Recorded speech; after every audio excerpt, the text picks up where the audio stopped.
ഓഫറാണ് ഇവിടെ. 6 piece fried chicken combo വാങ്ങിയാൽ 6 പീസ് ഫ്രൈഡ് ചിക്കൻ തികച്ചും ഫ്രീ ആയിട്ട് കിട്ടും. ഇവിടെ നല്ല ചീസ് ബോൾ പിzzയും അൽഫാമും എന്തിന് കുഴിമന്തി വരെ ഉണ്ട്. സോ എല്ലാവർക്കും നമസ്കാരം, ഞാൻ ഹരി. ലൊക്കേഷൻ നമ്മുടെ ആലപ്പുഴ വണ്ടാനം ഹോസ്പിറ്റലിൽ കഴിഞ്ഞ് നീർക്കുന്ന എത്തുമ്പോൾ റൈറ്റ് സൈഡിൽ കാണുന്ന ക്രഞ്ചീസ് ആണ്. ഇവിടെ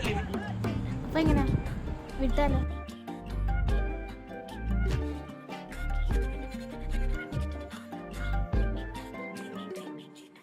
எண்ணமே ஏன் உன்னால உள்ள பூந்தது தன்னால, கண்ணமே என் கண்ணால வெந்து செவந்து புண்ணாக ஏதோ நானும் ஒளர, கொஞ்சம் காதல் வளர உள்ள வெக்கம் வளர.